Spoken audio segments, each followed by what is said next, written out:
how to use Handoff on your iPhone and MacBook. So this will allow you to share tasks and screens between your iPhone and Mac computer. Now to do this, you first need to head over to your Mac computer. Click on the Apple logo in the top left-hand side, and then click on System Settings. Now if you click on your profile icon at the top of this page, make sure the Apple account that you're signed into is the same Apple account on your iPhone. You can then come down on the left-hand side and select General. Now scroll down to AirPlay and Continuity. Scroll down to allow handoff between this Mac and iCloud devices and make sure this is turned on and enabled.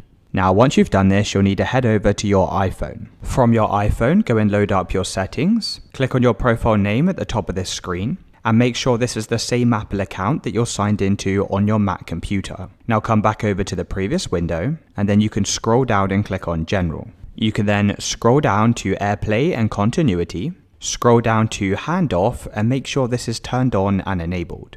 Now all we need to do is open an app on our iPhone that shares its features with our Mac. So for example, you can go and load up a Safari internet browser. Now once you have this open, let's head back over to our Mac. And now at the bottom of your taskbar, you'll see this icon with the phone symbol. And if you go and click on this, you can basically go and open this internet browser that you have on your phone on your Mac. So you can basically continue where you left off.